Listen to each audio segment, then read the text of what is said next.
Muy buenas noches, bienvenidos a su programa Acción Positiva. Esta noche vamos a tocar un tema que es de una gran importancia, de una gran trascendencia y que obviamente afecta no solamente el hoy, sino que el futuro de Guatemala como país y de millones de guatemaltecos. Desafortunadamente es un tema también que ha sido controversial y esta controversia pues se ha generado, se ha extendido, se ha polemizado mucho al respecto de ella, pero verdaderamente creemos que lo fundamental y lo importante es que haya una discusión de altura, una discusión verdaderamente razonada y con conocimiento. Estoy hablando del tema de las hidroeléctricas. Un país como Guatemala o cualquier país del mundo para fin práctico necesita tener energía limpia, energía a un costo razonable, energía que no la haga depender de fuentes externas, por ejemplo, de las altas y las bajas del petróleo, que es uno de los casos que sucede mundialmente cuando hay una crisis en el Oriente Medio, cuando hay una crisis en algún lugar, los precios se van para arriba y nuestra economía se resiente. Cuando nosotros hablamos de que queremos un país competitivo, un país que pueda verdaderamente que el trabajo de sus hijos se valorice a través de una producción importante que pueda ser exportada, uno de los factores fundamentales para que esto se pueda hacer es que tengamos un costo energético que sea razonable. Y estoy hablando de la producción, pero más importante todavía es que todo guatemalteco en el último extremo o en el último centímetro de este país pueda tener acceso a electricidad en su casa, a ese servicio tan básico, tan fundamental, que de repente los que lo tenemos no nos damos cuenta el hecho de lo que significa no tenerlo. Comentaba que ha sido un tema sumamente controversial y que obviamente necesita que lo tratemos a fondo, que lo discutamos muy bien, porque es muy importante. Así que para hablar de este tema hoy tengo acá un invitado muy especial. Él es Samuel Hernández. Le vamos a dar la bienvenida, Samuel. Mucho gusto de tenerlo por acá. Gracias, es un gusto. Doctor. Muy amable, gracias por la invitación. Les voy a contar. Samuel es representante de los sindicatos del país ante el Consejo Directivo del INDE. ¿Por qué es tan importante y tan peculiar esta invitación? Porque siempre se ha dicho de que hay sectores que se oponen, hay sectores que no están de acuerdo, y creemos que es importante conocer el punto de vista de un sector tan importante y tan fundamental como es el sector sindical de Guatemala. Así que, bienvenido, Samuel. No, gracias nuevamente, doctor, y a todas las personas que sintonizan este programa, el agradecimiento, y esperamos poder hacer un buen aporte a la discusión y un tema tan polémico, pero tan interesante y necesario en cada uno de los hogares guatemaltecos. Bien, muchas gracias, Samuel.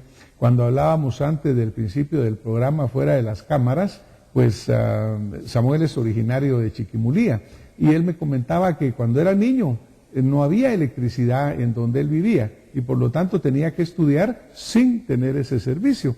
Y resulta que uno ahora lo ve como normal, pero millones de guatemaltecos todavía siguen teniendo o no servicio o falta de un acceso a ello, ¿verdad, Samuel? Sí, en este momento en el país el 85% de la población, bueno, en el último estudio contamos con energía eléctrica, hay un 15% todavía dentro del país, superando más de 500,000 de familias que no tienen ese servicio esencial en sus hogares. Claro, y lo cual es un número muy, muy importante, ¿verdad? Sí. Ahora, dentro de esta discusión, Samuel, hay muchísimos puntos, ¿verdad?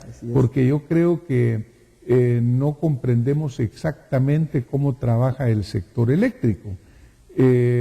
Por ejemplo, en algún interesante artículo publicado en un medio, se hace ver de que hay comunidades al lado de una hidroeléctrica y resulta que ellos no tienen luz. Así es. ¿Por qué? Bueno, dos cosas importantes en esto, doctor. Primero, de comentarle de que nosotros hemos venido trabajando, hemos encaminado un trabajo y lo hemos iniciado en las centrales sindicales y con los sindicatos mismos del país, quienes nos han dado el respaldo para que nosotros estemos en el Consejo Directivo del INDE, y hemos venido trabajando la situación de cara al conflicto, porque el tema podemos ver en los medios de comunicación, escritos, radiales, televisivos, la problemática ya no va solo sobre la situación de la construcción de hidroeléctricas. Hoy también hay oposición a la construcción de redes de transmisión. Vemos también que, por ejemplo, la construcción del PET, que se le llama el plan de expansión del transporte de la energía, pues también es obstáculo por un problema que va a ser parte de la discusión el día de hoy. Entonces, poder abordar el tema del conflicto, porque nosotros en cualquier parte del país, cuando se habla del tema de construcción de una hidroeléctrica, pues la gente empieza a recordar o lo que han escuchado de la historia, tanto cómo ha construido, y esto quiero dejarlo bien claro, cómo ha construido el gobierno, o sea, mediante el INDE, y lo último, y lo que más recuerde la gente, la construcción de Chixoy, que yo lo dejo bien claro. Si no tuviéramos Chixoy ahorita, no sé cómo estaríamos como país. Pero también el sector privado. El sector privado, quiero dejarlo también claro, de que ha utilizado un modelo parecido al que ha utilizado el Estado, y que creemos nosotros que en este momento es un modelo que ya caducó. Ese es lo principal, que debemos nosotros meter a la mesa de discusión, porque lo que en este país no hay es debate, es discusión de los temas para encontrar las soluciones. Entonces nosotros vemos, por ejemplo, ese tipo de problemas, comunidades vecinas a los proyectos hidroeléctricos que no tienen energía eléctrica, cuando pues deberían de tenerlo porque cuando se construye un proyecto hidroeléctrico, y eso pues ha sido tema de conocimiento general, pues utilizados ha sido la construcción de represas. Entonces, de cierta manera, está el embalsar el agua. Y esto, las comunidades vecinas, o sea, abajo de la hidroeléctrica, pues por supuesto que pierden cierta cantidad que el río que llevaba de agua para consumo, para uso, etcétera, pero digno sería el poder utilizar una política que creo que sería la indicada de poder electrificar esas comunidades, porque de cierta manera por años han vivido cerca de estos lugares, de estas riquezas, y en el momento de la construcción, tanto el sector del Estado como el sector privado, pues se llevan este tipo de proyectos. Claro, y lo que se señala, ¿verdad, Samuel? Es el hecho de que, por ejemplo, son inversiones multimillonarias las que se hacen en estos lugares, y las comunidades están en pobreza, muchos de ellos están en la línea de pobreza o abajo de ella. Ahora, a ver, lo que a veces nosotros creo que falta es eso que tú mencionabas, la falta de información y conocimiento. Pero para ilustrarnos, por ejemplo, la hidroeléctrica produce la luz. Así es. ¿Y por qué no se la pasa directamente al vecino que está a 1 kilómetro o a 500 metros de su planta? ¿Cuál es el proceso para que a este vecino le llegue la luz? Bueno, yo empezaría, doctor, para poder responder la pregunta, ¿qué es lo que es el problema en el país?